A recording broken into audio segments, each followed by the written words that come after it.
أعوذ بالله من الشيطان الرجيم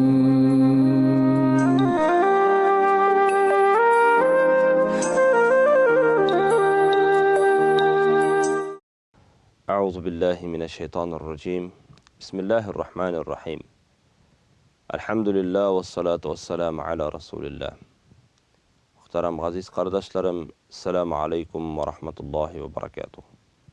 Biz o'zimizning tafsir darslarimizni davom etamiz. Alloh subhanahu va taolo o'zi yordamchi bo'lsa edi.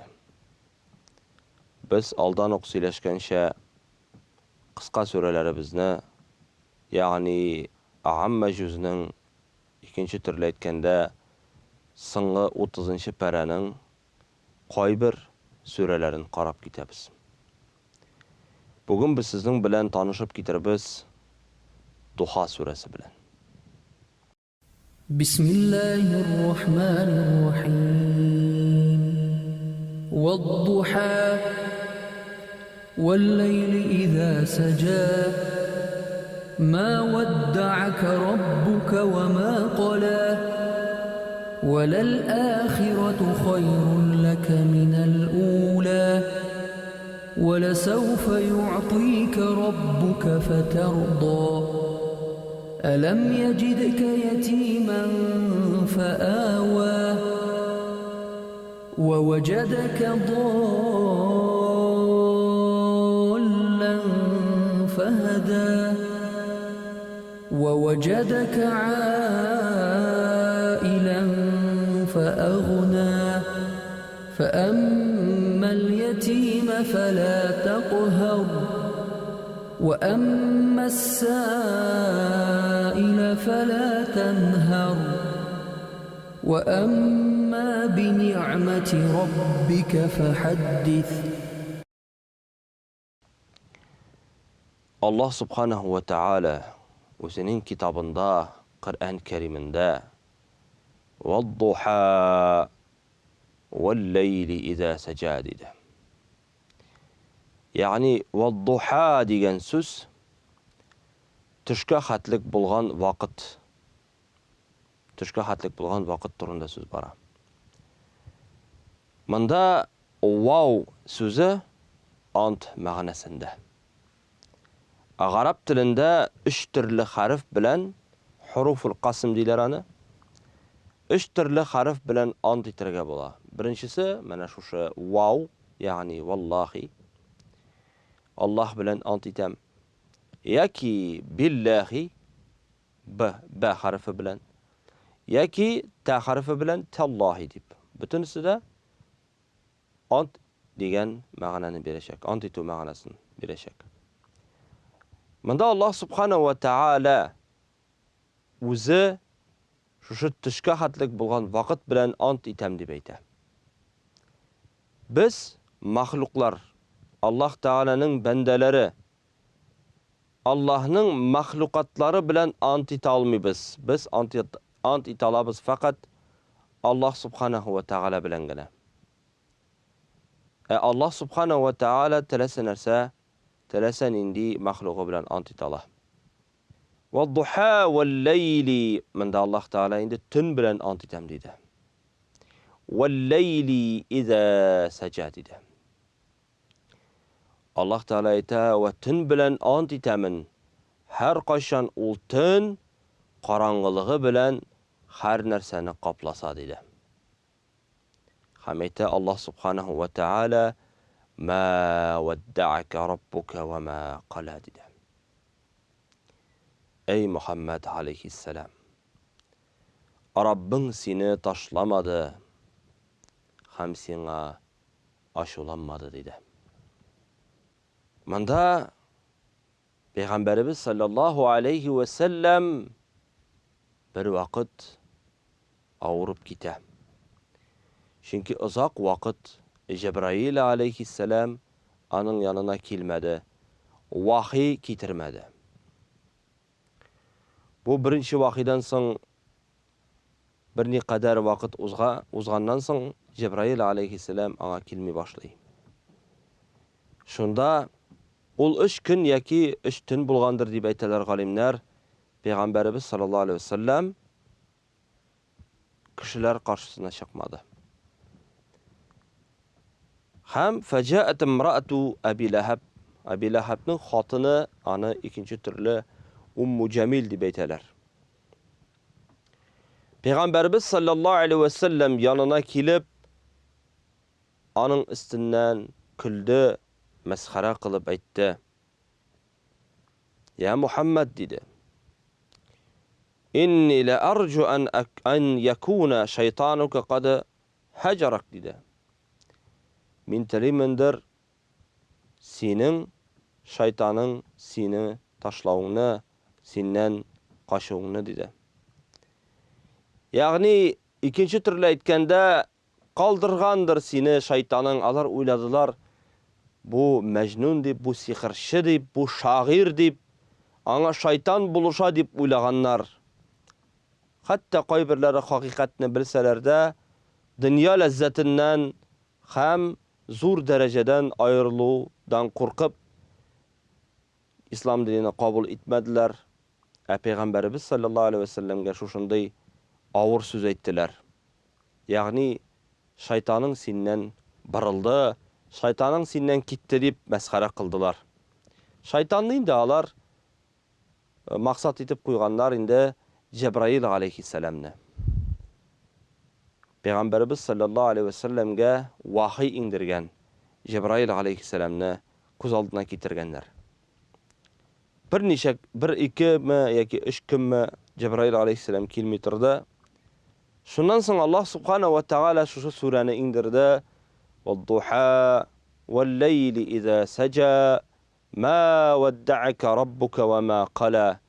Ягъни эй Мухаммад, Раббың сине ташламады, сине онытмады, сиңа ашуланмады да, дип Раббыбыз субханаһу ва тааля Пәйгамбәрбез саллаллаһу алейһи ва саллямны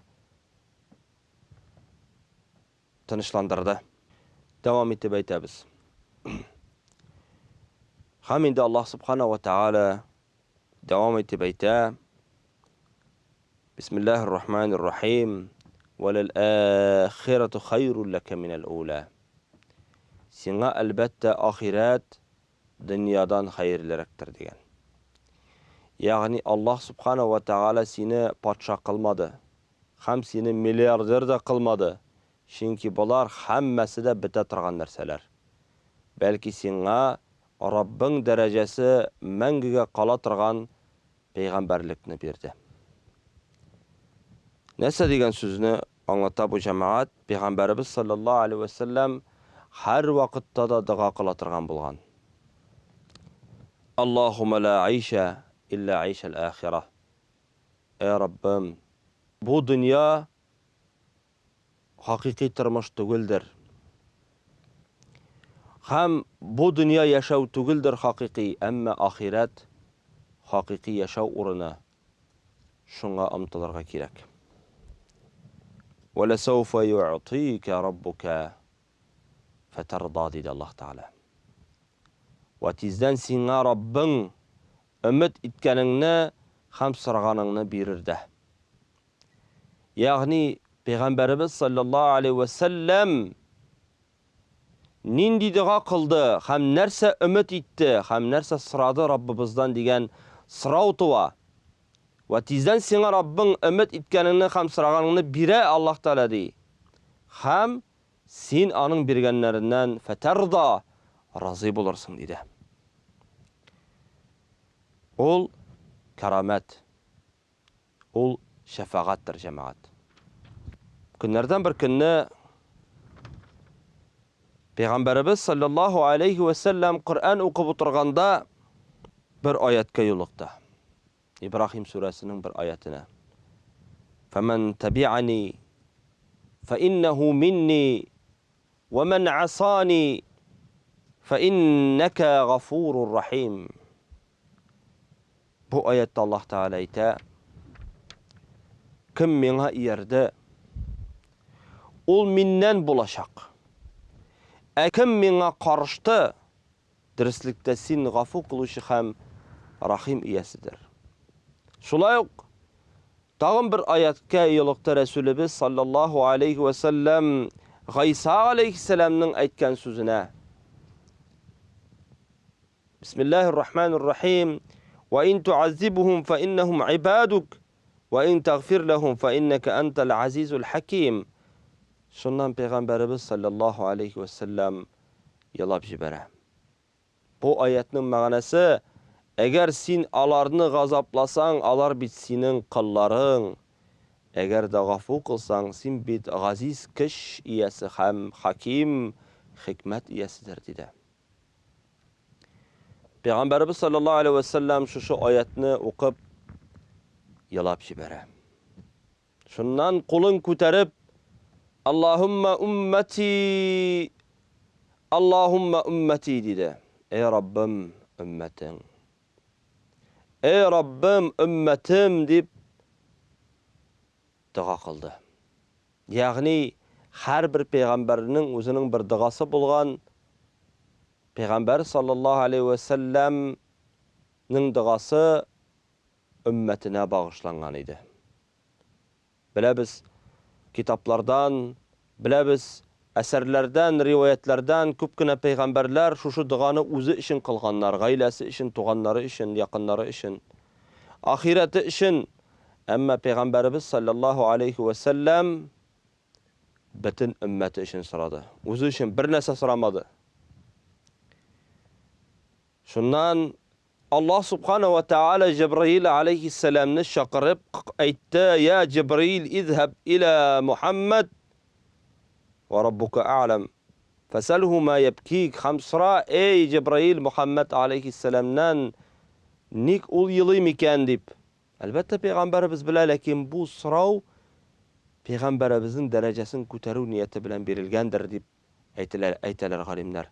فأتاه جبريل عليه السلام فسأله جبريل عليه السلام پیغمبر صلى الله عليه وسلم نصراده خم أيت فأخبره رسول الله صلى الله عليه وسلم بما قال فقال الله يا جبريل شنان دي جبريل عليه السلام الله تعالى eriştirdi Resulübüz sallallahu aleyhi ve sellem'nin nik yılağanı hakkında. فقال الله تعالى لجبريل عليه السلام يا جبريل أيت الله تعالى جبريل جاه أي جبريل اذهب إلى محمد فقل بارسين محمد كاخم أيت إنا سنرضيك في أمتك بس سن رضا bulgan narsalarni beririz. Sen rizo bo'lgan, sen tilagan narsani beririz, ham ummating ishingda beririz dedi. Bu Muslim rivoyatında kelgan hadis. Peygamberimiz sallallahu aleyhi ve sellem'nin ko'nglini yumshartirish, kishin tag'inda nig'itirish. Allah subhanahu ve taala aytdi: "Tilaganingni berirman, ham berganlardan arozi bo'larsing" dedi. Bu ikinci türlü aytadilar, maqam-ı mahmud, maqtalgan o'rin. Şundan so'ng Allah subhanahu ve taala o'zining ne'matlarini esga tushirib Peygamberimiz sallallahu aleyhi ve sellem'ga ayta yash shaqlari turunda esga tushirib: "Alam yajidika yatiman fa'awa." Ey Rabbin senin yetim halinde tabip terbiye o'rnini nasip etmedimi dedi. Yani Peygamberimiz sallallahu aleyhi ve sellem yetim idi. Bilamiz, ala ana qarnında Peygamberimiz sallallahu aleyhi ve sellem yatqanda Peygamberimiz sallallahu aleyhi ve sellem tumaganda anın atisi vafat bola. Anisi dunyoga ketirib Resulullah sallallahu aleyhi ve sellem'nin 6 yaşına kadar terbiyeli, 6 yaşında anisi de vafat bola.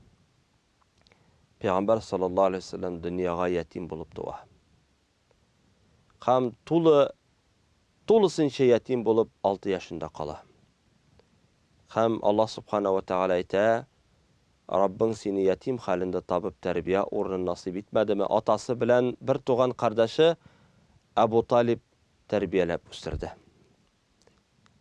Ya'ni atası Abdullah'ның bir to'g'an abisi bo'la, aning ismi Abu Talib. Wa wajadaka ailan fa aghna. Şulay Rabbing seni payg'ambar bo'lgan shiga haq dindan adashuvchi tabib anları to'g'ri yo'lga ko'ndirdi tugilma. Ya'ni sen boshda dinni bilmading. Sen boshda islomni bilmading. Qur'onni bilmading. Shariatni bilmading. Alloh taolo seni haq yo'lga, dinga, islomga, hidoyatga ko'ndirdi dedi. Manda albatta ko'p so'zlarga bo'la. 40 yaşında bile biz Peygamberimiz sallallahu aleyhi ve sellem'ge peygamberlik kile hem anın turunda biz hali sileşiriz inşallah. Allah subhanahu ve teala bir ayetinde bu turda ayta "Ma kunta tadri mal kitab ve'l iman." Sen bit kitapның näse ikanin de bilmedin. İmanның näse ikanin de bilmedin. Biz seni haq yo'lga ko'ndirdik. Lakin Resulullah sallallahu aleyhi ve sellem g'imrinde bir tapqırda putlarga da tapınmadı.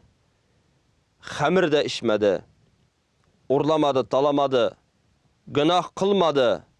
Resul sallallahu aleyhi ve sellem her vakitte da zor derecede idi, büyük derecede idi. Anın peygamberliğin ispatlavuşu bir küpküne galametler var idi. Şuluk arttağı bulgan hatimi de peygamberliknin bir galameti ikenin ko'rsatib turadır idi. Şulayık anın ahlakı, terbiyesi, aralaşığı, matur, nurlu yüzlü buluğu da anın peygamberliği turunda bizge bir haber bulup duradır idi o vakitlarda. Elbette mena kileşek sure, İnşirah suresi, Ali Peygamberimiz sallallahu aleyhi ve sellem kişkine bulgan vakitte bulgan hal turunda sili. Biz anın turunda elbette siler biz. Allah Teala devam etip eyte وَوَجَدَكَ عَائِلًا فَأَغْنَى dedi. Yani başta Allah Teala seni fakir etip taptı dedi. Sen fakir idin. Onları seni bay kıldı. Yani Peygamberimiz sallallahu aleyhi ve sellem bilgeni bir şey Mekke'de en bay hatınga ilene. Mekke'de bulgan köp güne müşrikler ona ilenirge tilegen lakin birisine de ol rizalık birmedi. Resulullah sallallahu aleyhi ve sellem'ge rizalık birdi. Peygamber sallallahu aleyhi ve sellem muhtaç halindeydi. Miskin halinde, fakir halindeydi. Allah subhanahu ve teala ite biz seni rızıklandırdık dedi. Biz sana ticaret gıylimin irettik, yani sevda gıylimin irettik. Hem Allah subhanahu ve teala bir küpkine o'zining nimetlerin sanap gitti ana. Şunun birisi فَأَمَّا الْيَتِيمَ فَلَا تَقْهَرْ. Şulay bulgaç dedi. Başta o'zing yetim bulgaç, yetimge zulüm etme, kakma, sokma, belki hürmetle dedi. Yani yetimge naşar söz etme. Anın bilen birge bol. Bile biz Resulullah sallallahu aleyhi ve sellem'nin hadisi var. Kafilul yetim, yetimni o'zine terbiyege algan kişi fil cenneti hakeza dedi. Fil cenneti hakeza iki barmağın ko'rsata. Yani yetimni o'zine terbiyege algan kişi cennette benim bilen şu iki barmak kibik bulur dedi. Yakın bulacak dedi. Çünkü Resulullah sallallahu aleyhi ve sellem o'zi yetim buldu. Hem Allah Teala yetim malların aşarga, yetimni rencitirge tıydı, hem aytdı. Leyse beynallahi ve beyne mazlumin hicab. Yani mazlum bilen Allah Teala arasında hicab yoktur, yani perde yoktur. Dua kılgaç şunda ok Allah Teala kabul eteyken. Ve amma s-sâile felâ teqhar. Hem sinden sıravuşu kilse, senin yanına sıravuşu kilse, alar bilen katı muamele kılma. Ni sırasa şunu cevap bir, ni tilese şunu üte, yani kiri kalkma alarga. Sıravuşunu kiri kalkma, yerden bitirge tırış. Birersi kileyken bir nese sırarga mesela. биреп тора әле миңа мәсәлән балтаңны яки башка кеше юк дип әйтергә тиеш түгел. Бер мискин факир килде икән, ярдәм ит әле дип, без булдыра алган кадәр хәтта матур сүзләр белән, матур хайр дугаларыбыз белән дә ярдәм итәргә тиеш. Ва амма би ни'мати раббика фахаддис. Әмма Раббыңның ни'мәте булган шәригать хөкемнәрен кешеләргә өйрәт һәм сөйләп аңлат диде. Чөнки шәригатьне белмәгән кешеләр Аллаһның газабына ашыгалар. Ә син аларны җәннәткә кызыктыр һәм чакыр диде. Мөхтәрәм газиз кардәшләрем, Аллаһ субханаһу ва тааляның рәхмәте киң. Аллаһ Тааланың мәрхәмәте зур. Аллаһ Таала һәр вакытта да безгә әйтә: "Ла тaqнату мин рахматиллаһ." Аллаһның рәхмәтеннән өмитегезне өзмәгез. Инналлаһа ягфиру зунуба җами'a. Аллаһ Таала бүтән гынаһларны гафу кыла. Иннаху хувал гафурур рахим. Ул гафу итүче һәм рәхмәт ияседер. Аллаһ Таала шул сөйләгәннәр белән гамәл кылырга язсын. Шушы сүрәдән безгә гыйбрәт алырга язсын. Күңелебезне пакласын. Ассаламу алейкум ва рахматуллаһи ва баракатуху.